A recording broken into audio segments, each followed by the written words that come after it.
شاہ صاحب آپ کی جانب آ رہی ہوں. یہ جو اس وقت آپ سمجھتے ہیں سرکمسٹانسز ایسے ہیں جس میں اشد ضرورت پڑ چکی ہے ایڈ ہاک ججز کی تعیناتی کی، اور دوسری چیز یہ کہ یہ تنقید اس قدر کیوں ہو رہی ہے اور ایک ہی پارٹی کی جانب سے کیوں کہا جا رہا ہے جی یہ ایڈ ہاک ججز کی تعیناتی پہ اتنا مسئلہ اٹھایا جا رہا ہے اور اس کو سپریم کورٹ میں چیلنج بھی کیا جائے گا، یہ بھی کہا جا رہا ہے؟ آمنہ، میں آپ کے سوال کو ایسے دیکھتا ہوں کہ آیا ایڈ ہاک ججز کی اپوائنٹمنٹ کی آل آف سڈن کیوں ضرورت ہو رہی ہے جی، اور چیف جسٹس صاحب کا اختیار ہے اگر ان کو آئین اجازت دیتا ہے، لیکن اسی موقع کے اوپر کیوں جو ہے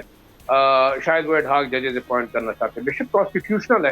لیکن سرکمسٹانسز اور جو حالات اور جو سچویشن ہے اس وقت کیوں ضرورت پیش آئی. ایک سوال تو یہ پیدا ہوتا ہے. دوسرا، میں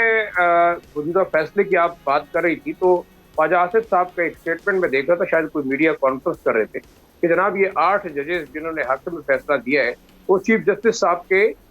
ریٹائرمنٹ کا اکتوبر تک انتظار کر رہے ہیں، اور اس کے بعد انہوں نے پلان کر کے جو ہے وہ 8 فروری کے الیکشن کو نل اینڈ وائڈ قرار دیا. جی جی بالکل. اب یہ میرے خیال میں وزیر دفاع ہیں، مجھ سے زیادہ، جیسے عبداللہ بھائی نے بھی کہا کہ سیاست دان زیادہ سمجھتے ہیں، تو ان کو بھی شاید اندازہ ہے، تو شاید اس کی کوئی پیش بندی ہو سکتی ہے. لیکن ایک بڑی عجیب سی بات اس ملک کے اندر ہم دیکھ رہے ہیں، چاہے وہ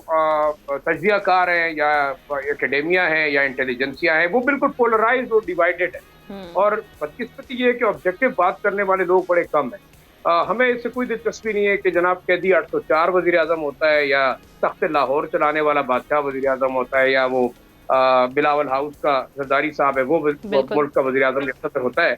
ایک بدقسمتی یہ کہ شاید ان کی ذاتی سیاست اور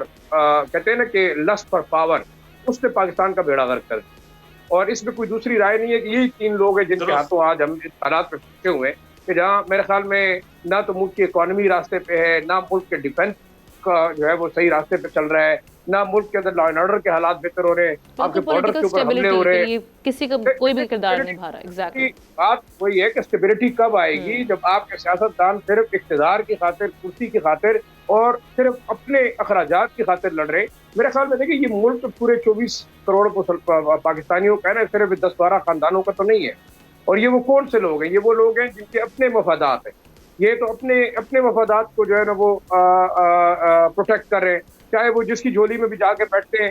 جو کچھ بھی انہوں نے کرنا ہوتا ہے اقتدار کے لیے سب کچھ کرتے ہیں. باقی آپ کے ججز کی ایڈ ہاک ججز کی اپوائنٹمنٹ میں کوئی کانسٹیٹیوشنلی اگر بار نہیں ہے تو بے شک ہونے چاہیے اگر رکھنا چاہتے ہیں چیف جسٹس صاحب. لیکن چیف جسٹس صاحب کو یہ بھی سوچنا چاہیے کہ یہ 58,000 کیسز آج سے تو پینڈنگ نہیں ہے، نہ ان کے دور میں پینڈنگ ہے. 4 مہینے رہ گئے ہیں ان کی ریٹائرمنٹ میں، اگر ان کو ایکسٹینشن نہیں ملتی، اور ایک خدشہ شاید یہ بھی ظاہر کیا جا رہا ہے جو جماعت اعتراض کری ہے کہ ہو سکتا ہے ان کو کوئی ایکسٹینشن مل جائے، تو شاید یہ ایڈ ہاک ججز یا کسی مخالف پارٹی کے کہنے کے اوپر، میں ذاتی طور پر نہیں کر رہا، لیکن یہ جو باتیں سیاسی میدانوں کے اندر، ایوانوں کے اندر، وہ یہی ہے. تو دیکھیں اگر آپ کیا سیاسی جماعتیں اس حد تک جو ہے وہ ایک دوسرے کے اوپر انہوں نے الزام تراشی اور صبح شام کے جو ہے وہ سازشیں کرنی ہے، تو میرے خیال میں ملک اس طریقے سے نہیں چلتا. سبسکرائب کریں اور بیل دبائیں تاکہ کوئی خبر رہ نہ جائے.